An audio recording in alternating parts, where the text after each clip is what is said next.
How's it going, everyone? Me and Coda are out here again. This is our third time out here. We've been skunked the last few times, but we have a very good warming trend right now. Last night it didn't even get down below 50. It's gonna be up near 70 today. We're like super, we're late winter. We're not even in early spring yet. But the trees are starting to bud. Some of the trees are starting to bloom. So I'm excited. Hopefully the big girls are gonna be moving up shallow. Let's get on. All right, today we're gonna be beating everything shallow. All right, starting off 49.8-ish degrees. Sorry for the wind noise. It's gonna be one of those days. So I'm just gonna be target oriented with this thing. I'm gonna be tossing around everything that looks different. I tried to get in that little cut right next to the wood and the grass there.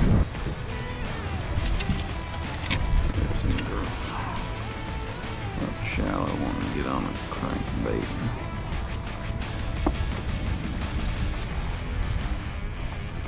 So right now I'm just covering water.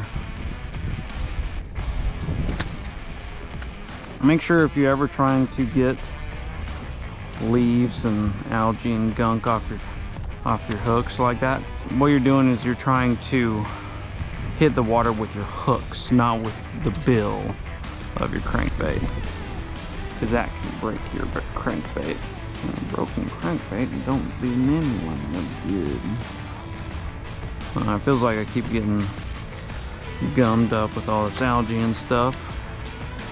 So I'm going to put this down. So I'm really excited about this warm day, about the warm days that we've been having. I need to temper my excitement so I don't reel too quickly. Keep this down in the water so the bass will feel more comfortable where they know, or at least think, that they can't be seen. What I'm doing is I'm throwing this out, reeling it back, but every few reels, like you can stop it, and if you stop it, that makes that skirt flare out, or you can kind of give it a twitch. So that twitch will pull it through and then make that flare, make that skirt flare out. Here's some grass all by itself, so I'm gonna work the sides of it. Where it was supposed to be like pretty much mostly cloudy, if not overcast today, but that sun coming out is a good thing. So I'll just add to the heat that's being put into this lake. One thing I look for is all these pieces of wood sticking up out of the water, because the wood sticking up out of the water and in the sunlight, that's going to absorb a lot of heat.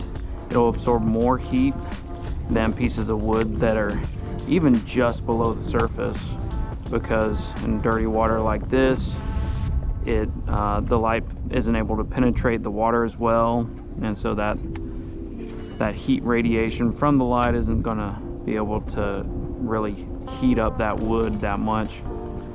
And also it's up in the warm air, so be looking for that, because that heat will travel down the pieces of wood and make it just a little bit warmer than the area around it, and those fish will snug up right against it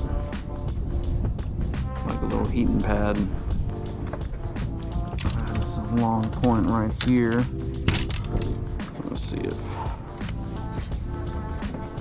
I can run the crankbait. And what I was saying about wood also goes for rocks. Rocks are great in the springtime because they'll absorb a ton of heat from the sun, and then they'll stay warm for a long time.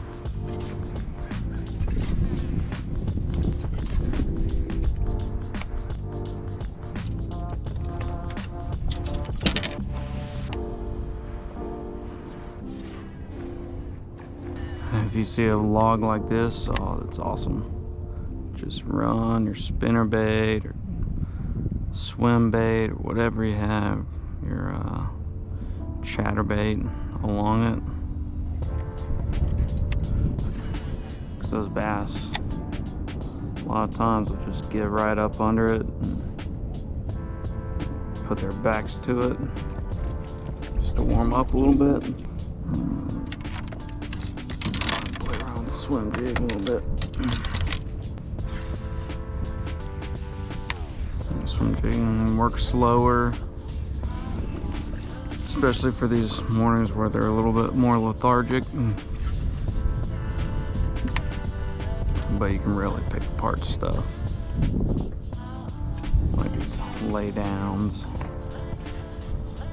with all these branches and this wood and everything. That, like, I mean, all this stuff will heat up really well.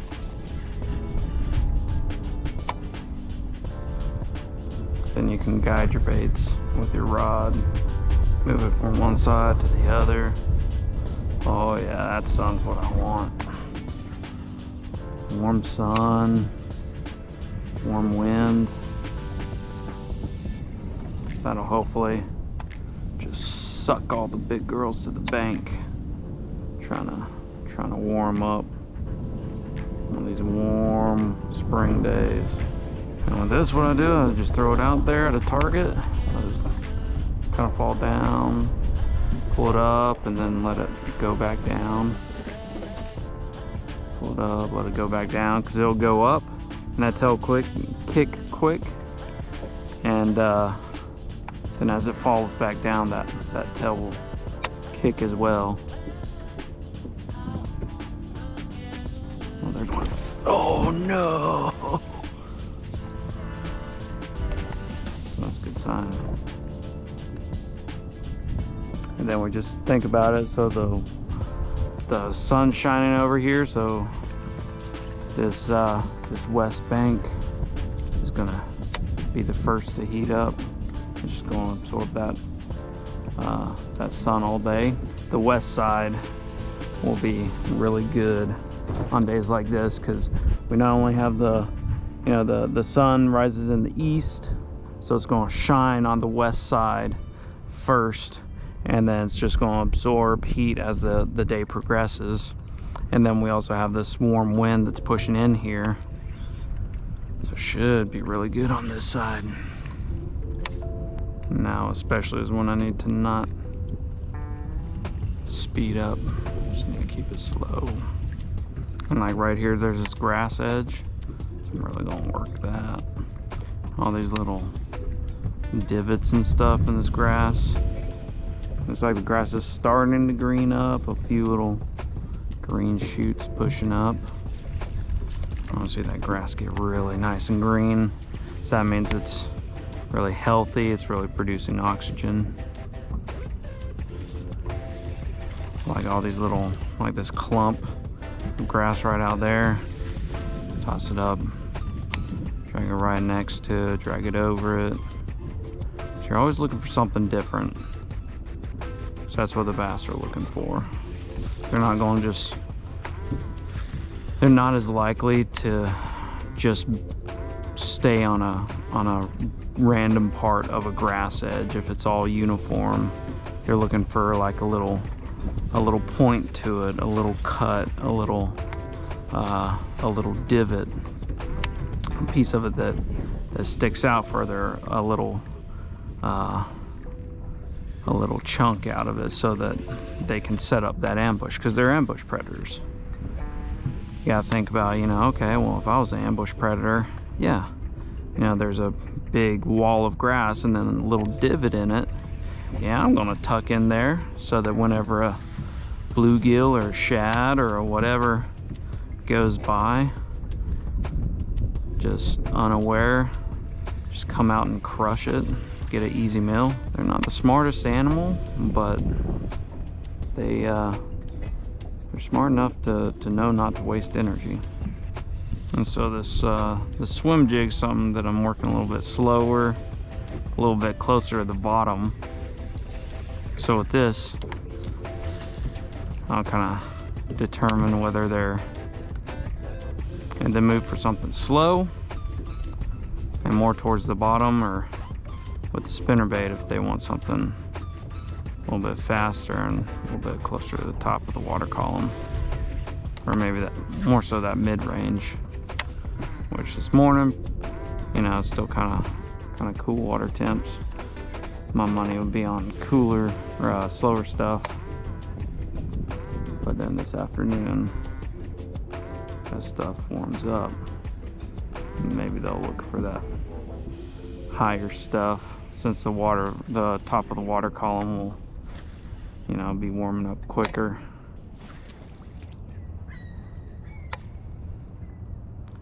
And don't be afraid to get it like right on the bank, because you never know. It says this entire bank is just soaked with sun. I mean, they could scoot up there right against the bank because it's warm. And they're just like us. They get tired of being cold. And then also, as far as spinnerbaits go, sunny days, get those really reflective blades. They say, you know, go with silver blades if there's shad, and the copper blades if there's other stuff like bluegill or golden shiners. I like a mix because down here in the south we got both. But go with the shiny blades, it's going to give a lot of reflection whenever the sun is shining. And if it's overcast day, go with the painted blades. You can go with, you know, chartreuse, you can go with white.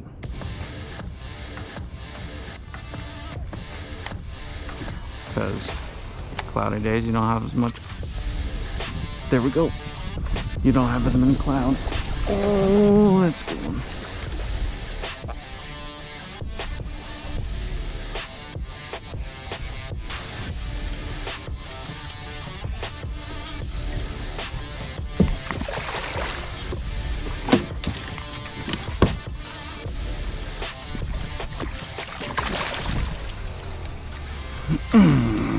Yes. Boom goes dynamite. Think she wanted it?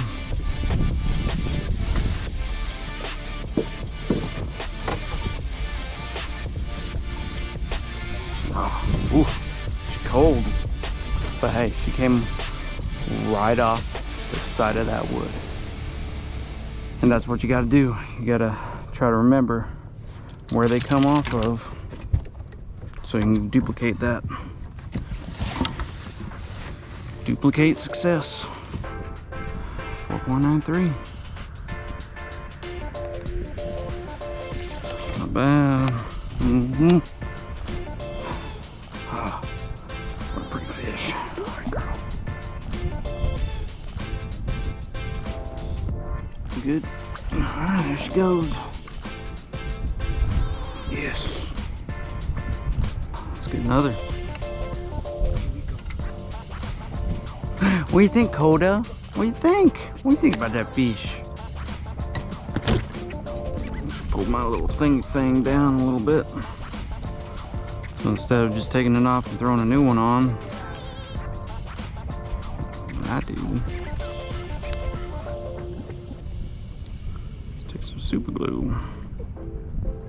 Put it on there. And slide it back up. Like I said, that exposed bushes, exposed trees heat up really nicely. Stuff like this, isolated cover. Also, that was the only little fall down tree that was in that area. About 3 foot of water, 48.65. I don't really have any high hopes for this log back here, although it's a nice lay down log. There's a lot of stuff around it. It doesn't have any light shining on it, but it does have all this warm wind pushing back here, so there's a chance it could be holding a bass. Here comes the wind. And also, like, all this grass that's on these edges, once this stuff gets in the sun, it heats up really quickly, especially if it's matted up on top.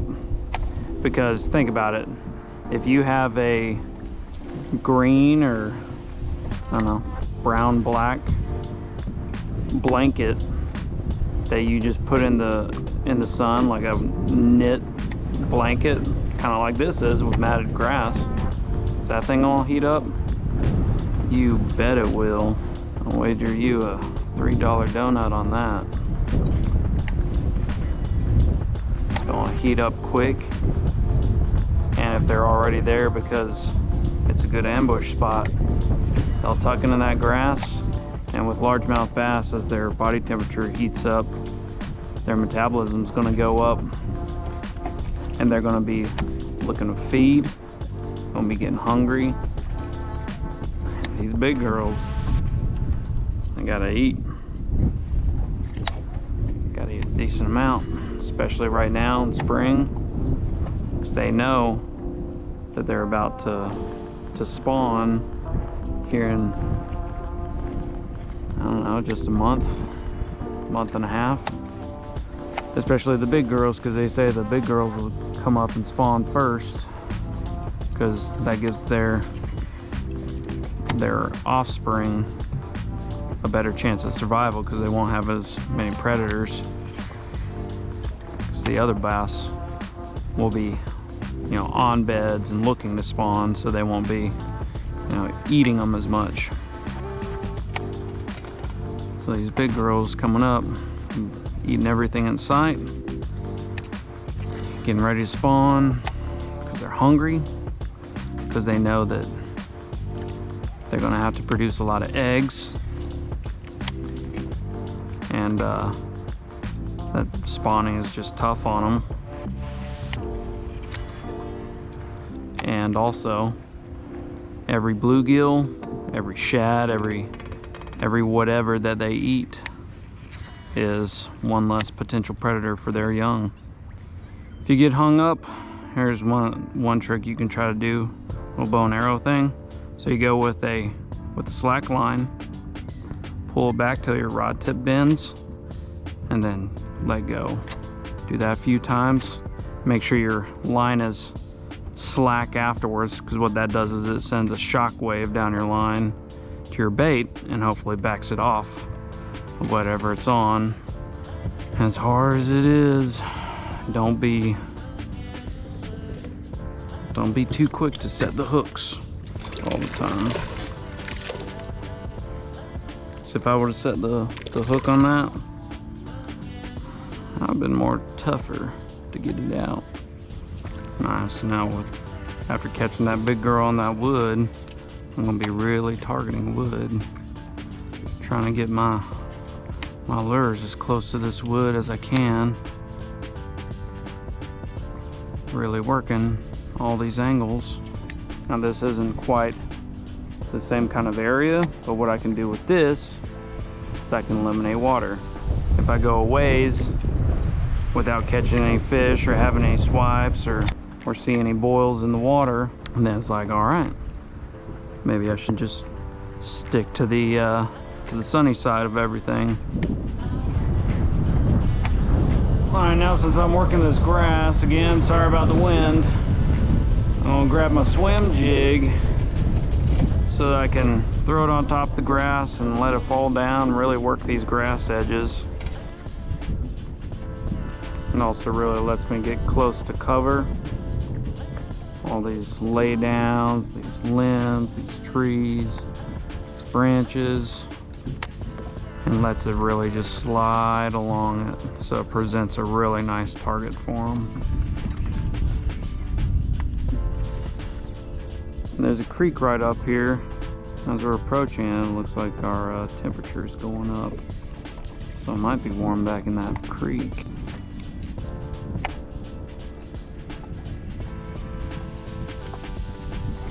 We're fishing around wood, try to get really close to it.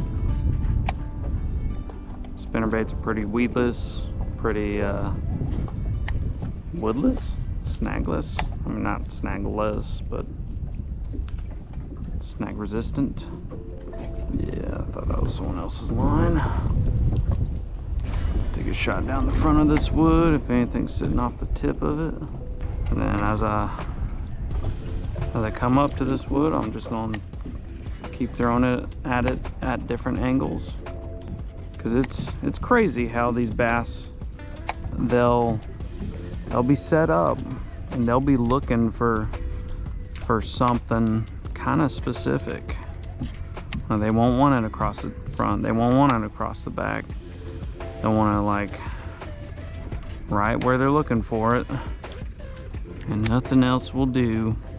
And so this spinnerbait's good for this kind of sparse grass around all these limbs and stuff, because like I said, it doesn't really get hung up very easily, but also whenever it hits this stuff, those blades just go crazy. So if there's a bass looking at it, kind of thinking about hitting it, following it, that crazy reaction of the blades could trigger a reaction bite.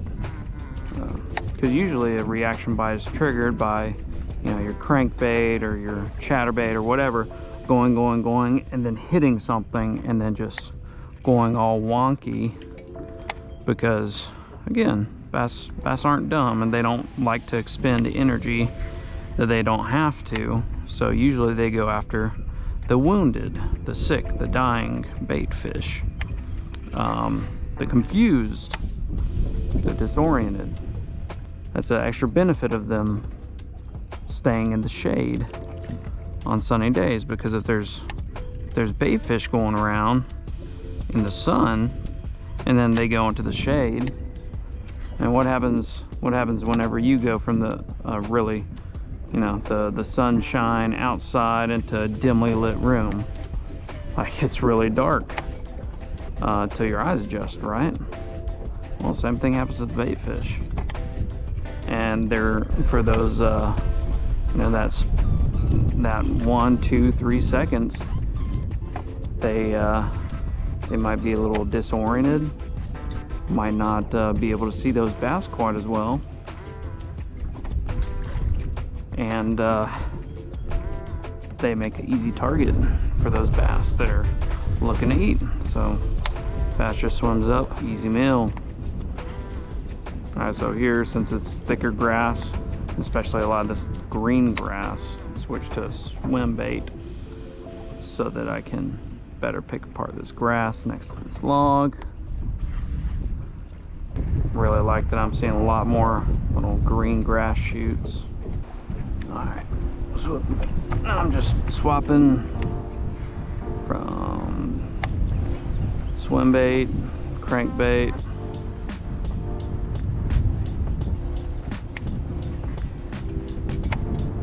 So I like to run the crankbait along these grass edges as well, especially where there's a stick up. Just run it through there. Little indentions in the grass, run them over that. Especially where there's this gap between two matted grass pads. Run into some of that grass, get it all wonky, make it look like an easy target for the fish. Alright, 49 degrees now as we're approaching this creek. I'm really liking that. And we got this warm wind that looks like it might be pushing back into the creek a little bit. And also the creek is shallower than the main lake, so it takes a lot more heat to warm up a larger volume of water. So the water in the back of the creek is going to warm up quicker, also going to cool down quicker. But since it's been warm the past few days, it's probably my best bet for finding some pretty darn warm water. Around those edges, thrown around this wood, just whatever I think might be a good ambush spot, and whatever I think might heat up a little bit quicker than the surrounding area. Ooh, man, but after going from the shade into this full sunlight, I tell you what, I think I'm gonna come into this creek, fish around a little bit, but then I'm just gonna be looking for banks with wood and brush in the sun, because coming from that shade into the sun is a huge difference. But with the way the sun's positioned, it should be beating the bank of this creek. And we're already warmer than we were earlier. All right, so here we are on a sunny bank again. Water temperature actually went down a little bit. I'm coming to this creek. Now I'm just sampling the water back here.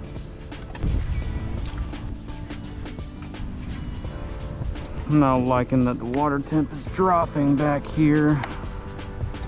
I'll push this a little bit because this is pretty high percentage spot, with it being protected from the wind, kind of shallow, so warm up quick and in the sun. All right, I got a chatterbait put on now. This is actually one of my favorite pairings, the St. Croix Triumph. This one's a 6.6 medium power rod with fast tip, and it's paired with the Shimano SLX DC. And oh, like chatterbait, I can feel it vibrating, so I can feel if it hits something, if it gets gummed up, if something comes up behind it and just sucks it in, I can feel that. Really sensitive rod, very, very, very light rod and reel combo. As far as weight, now you can still get in the big girls with it. I have not used medium power rods as much as I should in the past. I thought medium heavy was just, you know, the go-to, since it's, you know, kind of, oh, it's kind of medium, kind of heavy, best of both worlds, right? No, not really, because with lighter baits, you really want your rod to flex. You really want that tip to load up when you cast, because when that tip loads up, then it just flings it, as opposed to not loading up very much. Then, you know, it doesn't get flung as much, and when you go and you really try to send it, if you have the correct flex to your rod, then it's gonna send it. It's gonna do a full send. But if you don't have very much to little to no flex on your rod, then you're gonna try to send it, and it's gonna go right there, and your bait caster is going to explode in your hands and probably get such a bad bird's nest that it's going to cover you and wrap you up in it. That's why it's really important to consider your rod pairings. Remember, you're pairing your rod to your lure weight. And for the most part, the reels are just whatever reels you like. So pair your rod to your lure weight. 3/8 ounce or under, go with a medium power rod. Probably if you get over an ounce, then go with a maybe 3/4 of an ounce to an ounce. And a lot of them say the pairings right here. This is this says 1/4 ounce to 3/4 ounce is recommended for this rod. And it also gives a line size, and that line size, though, the line weight is more for fluorocarbon and mono, because if you go over that, then if you're casting a pretty heavy lure, you might snap your rod, and if you go under that too much, then you're more likely to break your line on a cast. But if you're using braid, you don't have to worry about that quite as much. I mean, if you're trying to throw a huge lure with, you know, underpowered rod, then yeah, you're gonna snap your rod. But braid is super strong, so you're not gonna have to worry about breaking your braid as much. 49.9 out here. Very nice. I like that. So I'm using this Chatterbait right here because it skips a lot easier than that spinnerbait does.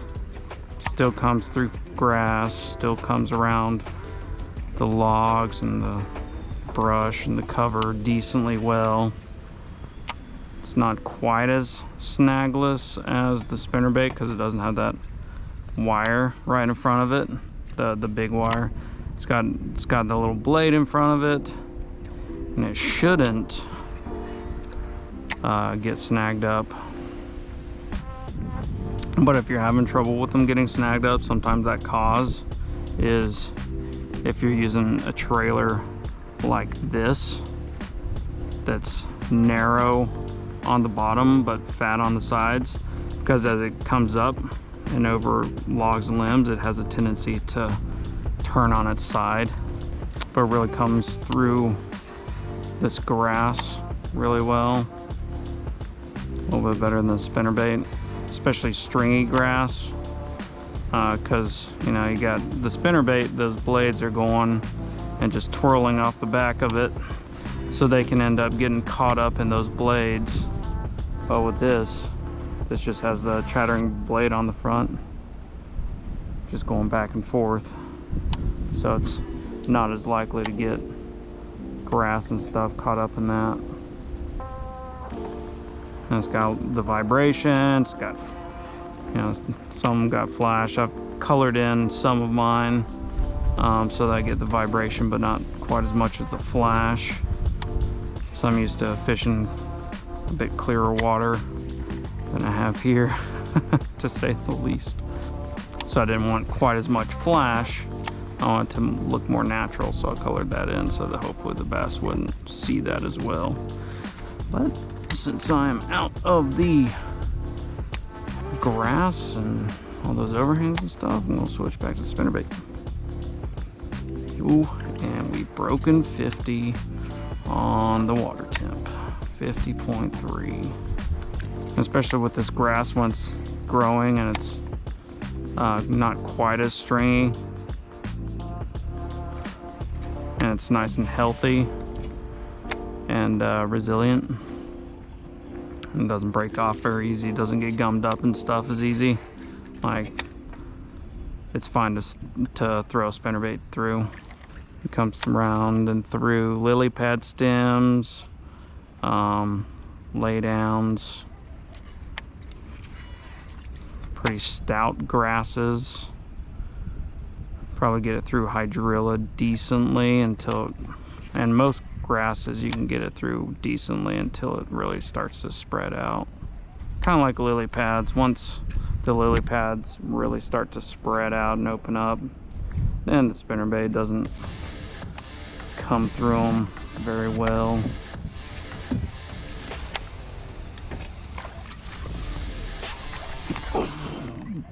Boogers. Okay. Okay, so we got one over there, a secondary point, secondary cove, got one over here.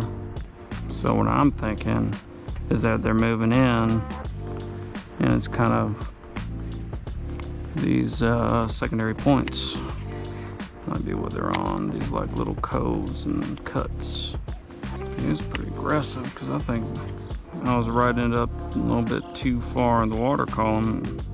Came in hot trying to crush it. I didn't get a hook in them, so I get let them rest a bit. Then come back later and get them. Alright, I'm really gonna soak some lures in this grass on these points. So as you pull the your lure over the edge of that grass and let it dive down, there's a bass sitting right there, and they'll be all over it. You go just inside the grass line, just outside it, wherever, just sampling different pieces of it to see if you get a bite. And just work it through all this stuff nice and slow. going after that spinnerbait, so that's a great sign that they're looking to feed up. If they see this go by, then it should be all over it. Nice and that. Back to what's working. Speaking about rocks earlier, I also really like square bill crankbaits on rocks in the spring. That can be a lot of fun. So try that if you got a lot of rocks in your lake. Question always gets brought up about, oh, should I use a trailer hook or not if I'm using a spinnerbait, chatterbait? Chatterbait I probably wouldn't, because chatterbaits are generally compact enough that the bass should be able to get in its mouth really well. But sometimes with the spinnerbait, you just don't get in a good hook in them. So with spinnerbaits, I usually will not run a trailer hook on them. But if I'm missing fish, or if they're missing the hook, that means maybe they're short striking it. So in those situations, I might start using a trailer hook and just throw it on just to help my hookup ratio. Some people like them all the time. I don't, just because they're more likely to get hung up and stuff.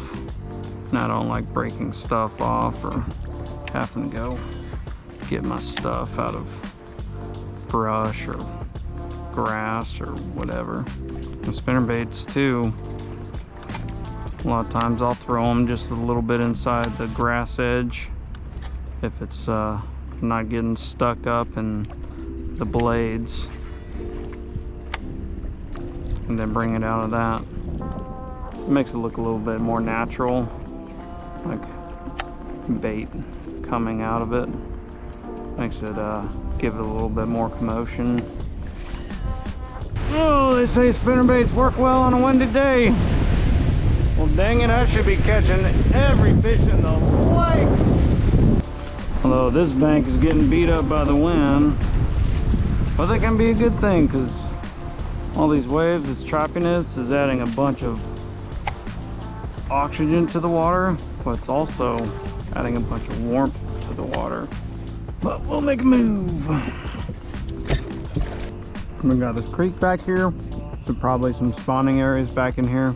Main lake out here, some primary and secondary points and tertiary that the bass can stop on to feed as they move their way back in spring. The water's still pretty warm, almost 49 degrees. And there's a wasp. Now here's a wasp.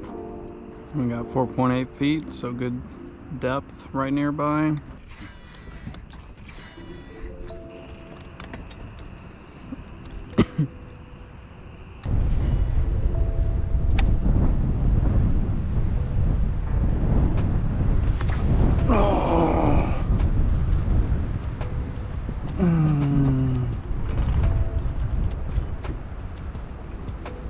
Not exactly sure how that happened, because I've been checking.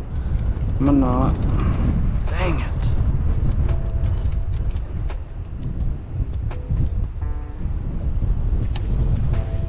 That's a pretty good fish too. You'd think that they'd just be stacked up in this grass. Warm, getting green. There's probably bluegill around it. And I kind of like the spinnerbait too for these situations, because the swim jig is pretty slow. I mean, you can fish it fast. On these conditions, they're going to be either up against cover or they're going to be on the bottom, because like this dirty water is like a dark, you know, it's going into a really dark pitch black room. What are you going to do? You're going to feel along the walls with your hands. Well, fish don't have hands, but they do have their lateral line, which gives them kind of in the water sonar, and they can feel when they're next to something. So that's why they stick to cover whenever the water's muddy and dirty. It's because that way they know where they are. They know how deep they are by their senses and the light penetration. They know if they're against something or near something by their lateral line. With the spinnerbait, I'm able to work it a lot quicker, and they're able to feel it pretty darn well. The spinnerbait, or the swim jig, it's got that big paddle tail on the trailer, but you know, this has the two decent sized willow leaf blades, and it's also got that big tab tail grub that's spinning. So it's 3 sources of vibration and flash versus just 1 source of vibration. If it was warmer, it was like maybe mid-50s, and they were up in the grass, and I had patterned them in the grass, or at least had a good reason to believe like maybe they were hitting the spinnerbait around the grass and the water wasn't quite as cold, then yeah, absolutely, I'd be tossing that swim jig around the grass, let it sink down on the edges. But I covered a decent amount of grass earlier doing exactly that and didn't get a thing. I've had 3 swipes. One of them missed the hook, and then the other 2 broke one off and got the first in the boat. I've had those on the spinnerbaits, so just gotta listen to the fish, don't force feed them. You might have an idea of what they're doing. What if they tell you that they're doing something else? You need to listen to them. They've told me that they're chasing spinnerbaits around wood, especially brush. That last one kind of came out after it, so it was probably the vibration helping me out. I'm just always target oriented. Throw around the stuff that kind of sticks out.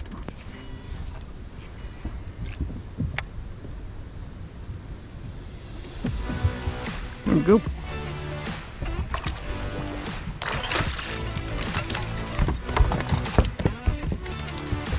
Yeah, I probably shouldn't have boat flipped this one. Yeah. There we go. Another one probably, 4. Chunky. Yeah, right around this. Right around wood. So sometimes when their lips are super red and their crushers back there are super red, that means that they're chowing down on some crawfish. Alright, 3.5. Thought it felt a little bit like before. Alright.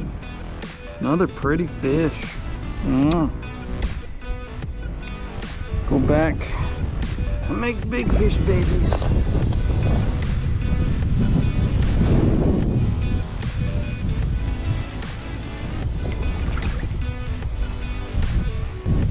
Water temp.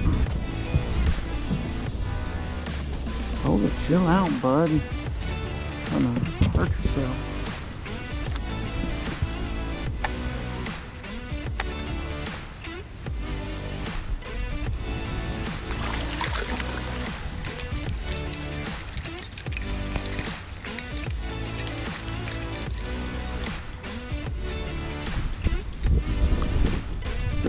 By far the smallest bass I've caught out of this lake before.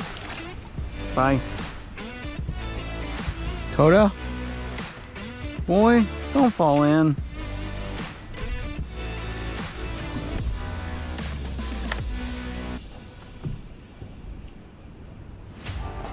Oh my goodness, that was a huge bass. Oh, please come back and get it.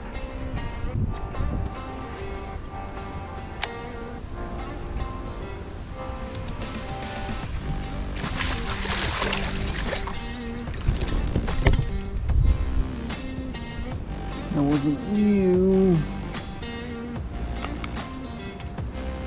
I was looking for girlfriend. Where's your girlfriend at? Pretty one. 2 pounds. Seeing that one was a reaction bite. I mean, a lot of them are reaction bites because they feel it coming and then they see it and then they hit it. That one was a pure reaction bite because I tossed it up there around those twigs and it hit one of them, and that bass was just right nearby and hit it. So it's warmer back here, which probably partly due to the shallow water, but also there's this creek back here. I don't know how far it goes, and maybe another arm back there, but if those are true creeks that are helping feed this lake, then they're also going to help warm up the water, because not only are they shallow, but you know, all the rainwater and everything that comes down, everything that feeds the creek, is going over warm ground that's being heated up by the sun, which makes the water a lot warmer. And then that water, and here's some good stuff. It's like some grass mixed in with brush right here. You might notice that I'm working my spinnerbait pretty much all the way to the boat now, and I've started doing that ever since that one that broke me off broke me off, because if you remember, that one hit it a decent ways away from the bank and the wood and everything. Now there could have been a piece of wood that I wasn't seeing that was, you know, away from the bank, or it could have just tracked the vibration of the spinnerbait and came out after because it's hungry. Ever since that, I've been working my spinnerbait further away from the shore, because before I was under the assumption that they'd probably just be, you know, right on the bank and on wood and stuff. But after that, I was like, well, maybe they're not.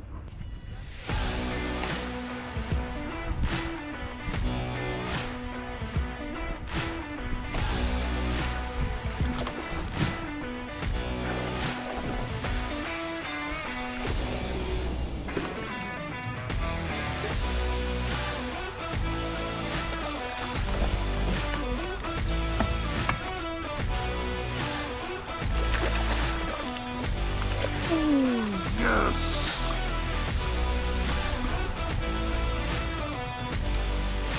Oh, what a hoss. Look at that.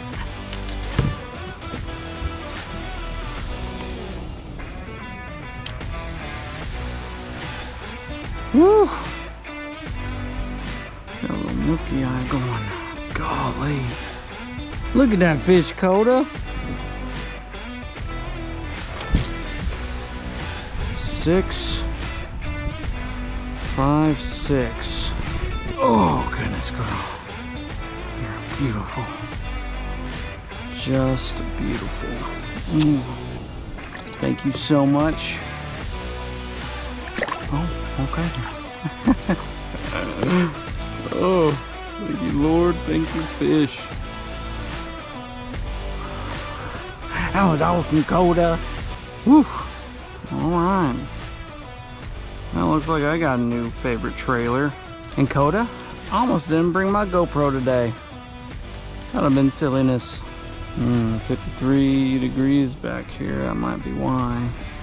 And kind of odd stuff like this. These cuts between these pieces of land. Definitely be good. All right. Well, I don't have enough time to fish it again. Told my wife I'd be back home by 5. Guys, if you tell your wives you're gonna be home at a certain time, be home at a certain time. It will go far. All right, so we had a great day on the water today. Caught a total of 5 fish. One of them missed the hook, and then we had another break us off. So with that, I mean, that one that broke us off was a decent one, probably at least 4. But we had a 4.9, 3.5, and 6.5, and then probably a 2-pounder as well. So that was around 17 pounds. Definitely my best day for the year. One of my better days at this lake. Probably my best day at this lake. But such fun day. That spinnerbait was doing work. Talked you guys through it, so hopefully you learned something. If you have any comments, leave it down in the comment section. Just ask me. I'll answer anything if I know the answer to it, and if I don't, then I'll find the answer out for you, and I'll let you know. Some days you gotta keep your head down and just grind it out, and it paid off. Keep after it, keep fishing, keep learning, pay attention to your surroundings, and hey, just do your best. Well, thank you for watching. Give us a thumbs up if you liked it. Share it with any friends or family that like fishing, and subscribe if you're not subscribed, and we really appreciate it. Take care. We'll catch you later.